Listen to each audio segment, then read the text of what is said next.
¿Alguna vez te has preguntado por qué las cosas malas les suceden a las personas buenas? Hoy, en este viaje fascinante, exploraremos uno de los misterios más profundos de la humanidad a través de la historia de Job. Una historia de fe, desesperación y la eterna búsqueda de justicia.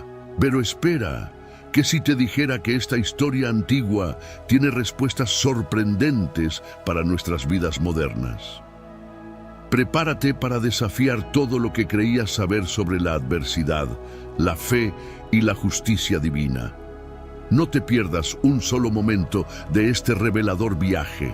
En esta historia bíblica del libro de Job, encontramos a un hombre adinerado llamado Job, quien vivía en una región conocida como Uz. Poseía una gran familia y enormes rebaños.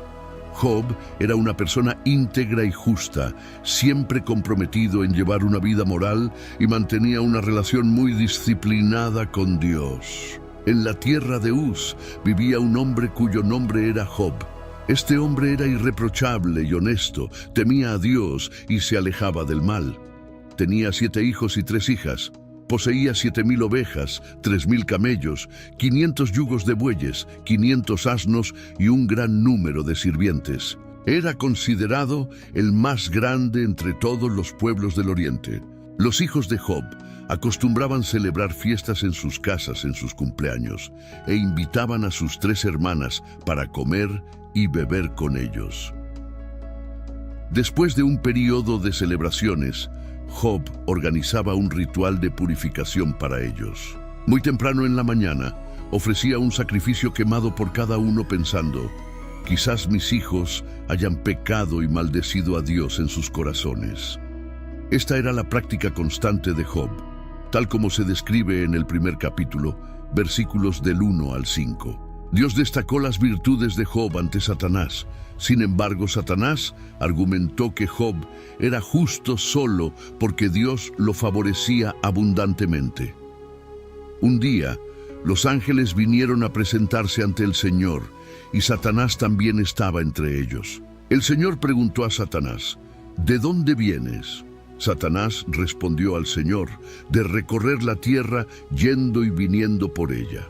Entonces, el Señor le dijo a Satanás, ¿has notado a mi siervo Job? No hay nadie en la tierra como él, un hombre íntegro y correcto que teme a Dios y evita el mal. ¿Acaso Job teme a Dios sin razón? Replicó Satanás. ¿No has puesto una protección alrededor de él, de su casa y de todo lo que posee? Has bendecido todo lo que hace, y sus rebaños y manadas se han extendido por la tierra. Estos diálogos entre Dios y Satanás se narran en el libro de Job, capítulo 1, versículos del 6 al 10. Satanás desafió a Dios, diciendo que si se le permitiera infligir sufrimiento a Job, éste cambiaría y maldeciría a Dios. Dios permitió que Satanás atormentara a Job para probar esta audaz afirmación, pero prohibió quitarle la vida a Job. Pero extiende tu mano y ataca todo lo que posee, y seguro que te maldecirá en tu rostro, dijo el Señor a Satanás. Muy bien, entonces, todo lo que posee está en tu poder, pero no pongas tu mano sobre el mismo hombre. Entonces Satanás salió de la presencia del Señor. Estos eventos se describen en el libro de Job, capítulo 1, versículos 11 y 12.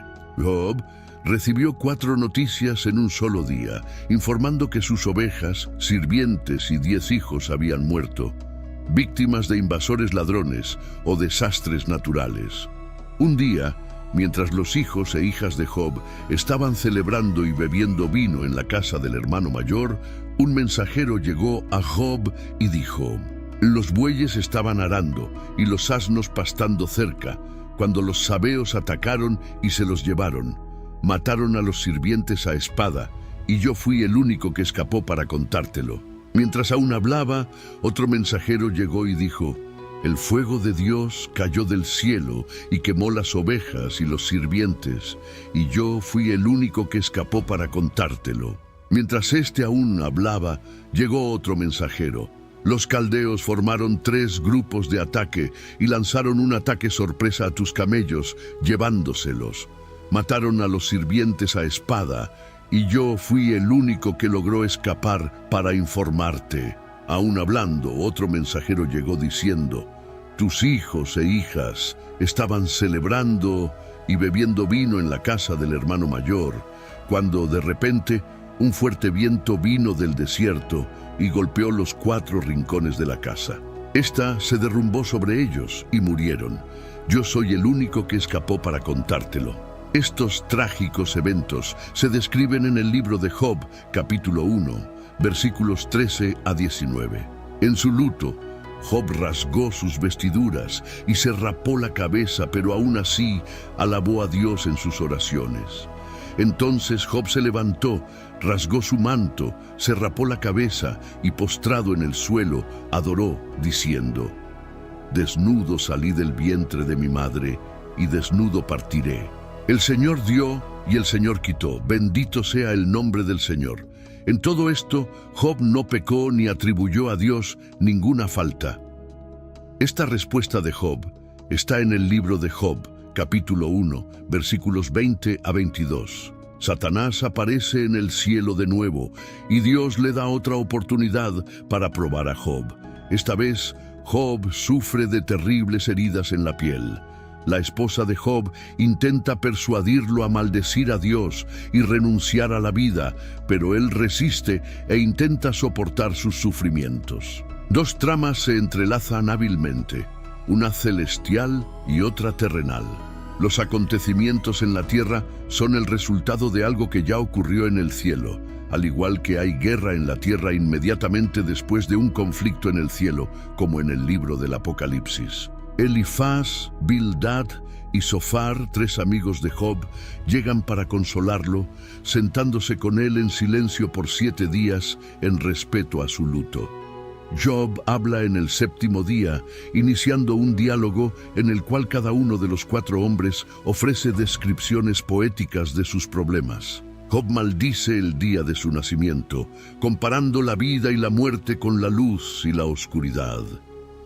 Él desea nunca haber nacido y que su nacimiento hubiera sido cubierto por las tinieblas, sintiendo que la vida solo aumenta su agonía. Elifaz responde que Job, quien anteriormente consolaba a otros, ahora admite que nunca fue realmente consciente del sufrimiento de ellos. Elifaz concluye que el dolor de Job debe ser debido a algún pecado que cometió y recomienda que Job busque el favor de Dios. Bildad y Zofar concuerdan en que Job debe haber cometido algún mal para provocar la justicia de Dios y argumentan que debería intentar demostrar un comportamiento más inocente. Bildad supone que los hijos de Job trajeron la muerte sobre sí mismos. Peor aún, Zofar insinúa que cualquier error que Job haya cometido merecería mucho más dolor del que ha recibido. Job reacciona a cada uno de estos comentarios, tan irritado que llama a sus simpatizantes. Job llama a sus amigos médicos inútiles que enmascaran su ayuda con mentiras, como se describe en el libro de Job, capítulo 13, versículos del 1 al 4. Mis oídos han escuchado y entendido eso. Lo que ustedes saben, yo también lo sé. No soy inferior a ustedes. Pero yo deseo hablar con el Todopoderoso y discutir mi caso con Dios. Sin embargo, ustedes me difaman con mentiras. Son todos médicos inútiles. Job cuestiona por qué Dios juzga a las personas basándose en sus acciones, cuando él podría fácilmente corregir o perdonar esos actos. Job está perplejo sobre cómo un ser humano puede satisfacer completamente la justicia de Dios. Dado que los caminos de Dios son misteriosos y más allá de la comprensión humana. Además, los humanos no pueden convencer a Dios con sus palabras. Dios no se deja engañar, y Job admite que ni siquiera conoce lo suficiente para defender su caso ante Dios. Job anhela por alguien que pueda mediar entre él y Dios, para que no sea condenado al Sheol, el inframundo. Job cree que en el cielo hay un testigo o redentor que atestiguará su integridad, como él expresa en el capítulo 19, versículo 25. Sé que mi Redentor vive y que al final se levantará sobre la tierra. Y en el capítulo 16, versículo 19. Ahora mismo mi testigo está en el cielo, mi abogado está en las alturas. El sufrimiento se vuelve insoportable para Job y él se torna amargo, ansioso y asustado. Lamenta la injusticia de Dios al permitir que personas malas prosperen mientras él y muchas otras personas honestas sufren. Job quiere enfrentar a Dios y protestar, pero no puede encontrarlo físicamente. Piensa que la sabiduría está oculta de la humanidad, pero resuelve perseguirla, temiendo a Dios y evitando el mal. Eventualmente, Dios interviene en el diálogo divino de la primera ronda. Durante sus discursos, Job pidió a Dios 36 veces que hablara con él. Ahora, su deseo es atendido. En las 2 ocasiones en que Dios habla con Job, esto sucede en medio de una tormenta. Hay un cierto humor en la forma en que Dios se dirige a él. Job es recordado por Dios de que Él es el creador de todo. Dios repasa su impresionante actividad de crear y sostener el mundo, preguntando a Job si podría igualar esa obra. Termina preguntando si Job está en posición de juzgar, diciendo que es impertinente para Job creer que Dios debería explicarse a él. Job es hecho sentirse muy pequeño. Eventualmente Job responde: soy indigno. ¿Cómo puedo responderle? Pongo mi mano sobre mi boca. Hablé una vez, pero no tengo respuesta. 2 veces, pero no diré nada más. En el segundo encuentro, Dios no habla sobre sí mismo como creador, sino sobre 2 de sus criaturas. El discurso está lleno de humor. Una vez más, le pregunta a Job sobre sus pensamientos respecto al hipopótamo, el behemoth y al cocodrilo, el leviatán, como si estas increíbles bestias tuvieran las respuestas a los grandes problemas de la vida. Job es recordado de que no puede entender a Dios, ni al mundo animal, y mucho menos al mundo moral. Así, el punto principal de Dios es: ¿por qué estás tratando de discutir conmigo? Job responde que Dios es omnisciente y que ningún plan de él puede ser frustrado. Ahora se da cuenta de que su cuestionamiento a Dios fue totalmente inadecuado, y se desprecia y se arrepiente en cenizas y polvo. Aunque el encuentro con Dios es humillante para Job, el núcleo del problema de Job es abordado, ya que vuelve a conectarse con Dios. El diálogo ofrece un clímax magnífico e inesperado para el libro. En el epílogo, el texto cambia de poesía a prosa, cuando Job acepta que no debe culpar a Dios por sus interacciones con él. Dios restaura a Job sus hijos, 7 hijos y 3 hijas, propiedades, camellos y rebaños de ovejas, haciéndolo mucho más rico y feliz que antes. Como siervo de Dios, Job es rehabilitado. Por otro lado, los 3 amigos de Job son severamente reprendidos por Dios, quien dice que no hablaron correctamente sobre Job, indicando que no debemos citar sus discursos como si fueran verdades. Lo notable en las 2 rondas de Dios con Job es que él aún no responde a las indagaciones de Job y no le cuenta sobre su apuesta con Satanás. Job no necesitaba saber lo que estaba sucediendo en el cielo, porque Dios tenía sus motivos para permitir que él sufriera. Debemos tener en mente una diferencia aguda entre la comprensión judía de este libro y la cristiana. El judío de los tiempos del Antiguo Testamento no podía ver los problemas de la vida temporal a la luz de la eternidad. Sentía que la justicia de Dios debería ser vista en esta vida, ya que tanto personas buenas como malas iban al mismo destino, el Sheol, lugar de existencia sombría donde los espíritus partidos duermen. Los cristianos, por otro lado, tienen un punto de vista completamente diferente sobre el sufrimiento actual. Ven la mayor visión del cielo a la luz de la obra de Cristo. El sufrimiento en este mundo palidece en comparación con la vida que nos espera en el cielo. Por lo tanto, solo hay insinuaciones de vida después de la muerte a lo largo del libro de Job. En un momento, Job declara que encontrará a Dios después de su muerte, pero este no es un tema recurrente en el libro y no tiene idea de cómo sucederá. El libro de Job tiene dos tramas principales, la trama divina y la terrenal. El libro comienza con la trama celestial, la reunión de Dios en el cielo con Satanás. Satanás era un ángel cuya función era informar sobre pecados. Era el abogado acusador de Dios, que viajaba por la tierra para informar a Dios cómo eran los seres humanos. En el tiempo de Job, Satanás se había vuelto tan cínico que no creía que alguien pudiera amar a Dios por Dios mismo. Creía que las personas solo amaban a Dios por lo que Él podía proporcionarles. Así se desarrolla un debate entre Dios y Satanás, con Satanás argumentando exactamente eso. Dios pregunta a Satanás si encontró a Job en sus viajes por la tierra. Job me ama porque me ama, no por ninguna bendición que haya recibido, afirma Dios.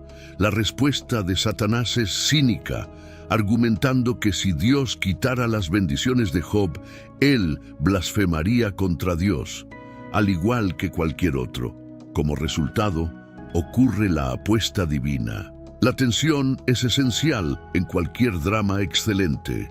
Job desconoce la apuesta divina mientras el lector está al tanto. La prueba sería inútil si él lo supiera. Este encuentro nos enseña valiosas verdades sobre Satanás. En primer lugar, sugiere que él no puede estar en dos lugares al mismo tiempo. No posee la omnipresencia de Dios. La trama humana, el debate entre Job y sus compañeros, ocupa la mayor parte del libro. ¿Por qué Job está sufriendo más que otras personas? Es la cuestión central abordada. Existen dos puntos de vista. A. Los amigos están seguros de que el sufrimiento de Job se debe a su pecado. B. Job está convencido de que no está pecando y protesta su inocencia. El intercambio está lleno de suspenso, ya que el lector sabe que Job tiene razón. La estructura de dos tramas del libro nos recuerda que nadie conoce el cuadro completo cuando se trata de entender por qué las personas sufren. Debe ser muy difícil defenderse cuando se está en tanta miseria. Además de la búsqueda de explicaciones, todos se enfrentan a una pregunta mayor. ¿Puedo seguir creyendo en un Dios bueno cuando todo parece ir mal? El libro de Job ofrece una respuesta a esta pregunta. ¿Cuál fue el mayor dolor de Job? Esto aclara la importancia de este tema. Fue una confrontación física. Estaba cubierto de heridas de la cabeza a los pies, cansado, exhausto y en dolor insoportable. Socialmente, debido a su apariencia física y al hecho de que la comunidad local estaba al tanto de su reciente tragedia, se convirtió en un paria social. La gente caminaba por el otro lado de la calle en lugar de hablar con él, mientras él se sentaba en un montón de cenizas en el extremo del pueblo. Hasta los adolescentes se reían de él. Mentalmente, enfrentó el dolor mental de no saber por qué estas cosas angustiantes le estaban sucediendo, especialmente porque parecía no haber nada en su pasado que lo indicara. Espiritualmente, su angustia espiritual era mucho peor que cualquier otra, ya que se sentía alejado de Dios. Job clamó, implorando a Dios que lo encontrara, hablara con él e incluso discutiera con él. Ese fue su verdadero dolor más insoportable. El sufrimiento es mucho más agonizante si creemos que Dios está lejano y desinteresado. Sin embargo, cuando Job finalmente logró hablar con Dios, las cosas no sucedieron como había planeado. Para los cristianos, el libro de Job puede verse en el contexto del Nuevo Testamento. 1. Dios permitió que Satanás provocara la muerte de Jesús en la cruz, con el propio Hijo preguntando, Dios mío, ¿por qué?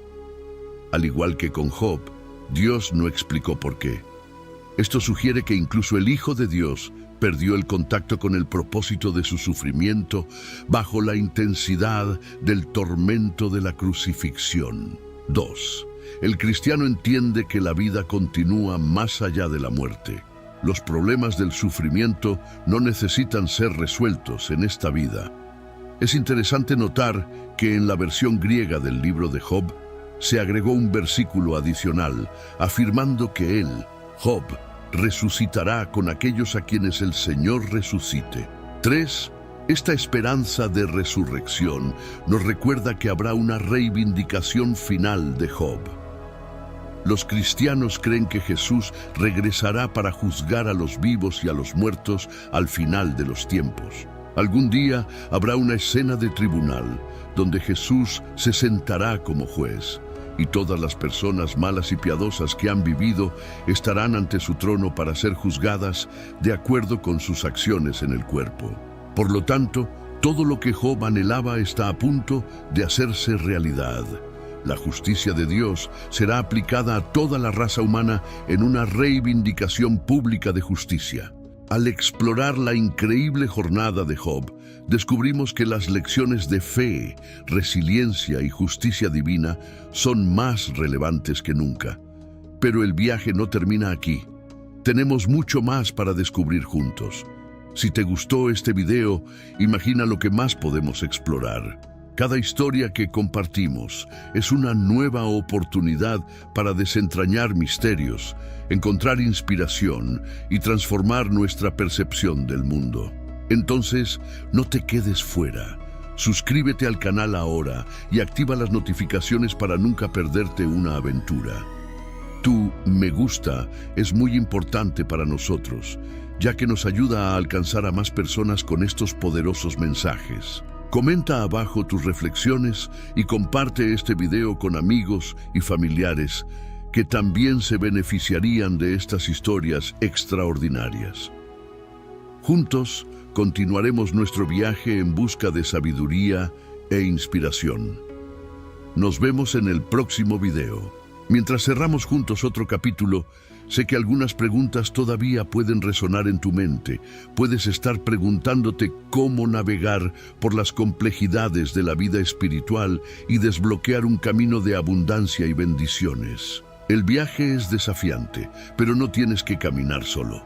En los comentarios encontrarás una clave poderosa para esa puerta que muchos buscan abrir. El ebook Descubre la prosperidad con Dios, la guía definitiva para superar retos espirituales y vivir una vida abundante. Este no es solo un libro, es el fruto de años de investigación, experiencias y revelaciones profundas que ahora están a tu alcance. Imagina superar las barreras que impiden tu crecimiento espiritual y financiero. Piensa en el confort y la seguridad de vivir una vida alineada con las promesas de prosperidad que te han sido destinadas. Este ebook es más que letras en una página. Es un mapa hacia el tesoro que mereces.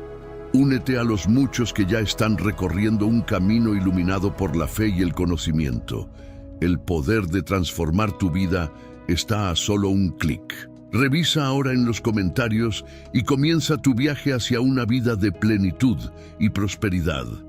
Recuerda, la prosperidad con Dios no es solo un sueño lejano, es una promesa esperando ser cumplida. Con esta guía, estás un paso más cerca de hacerla realidad. Tu historia de éxito comienza hoy.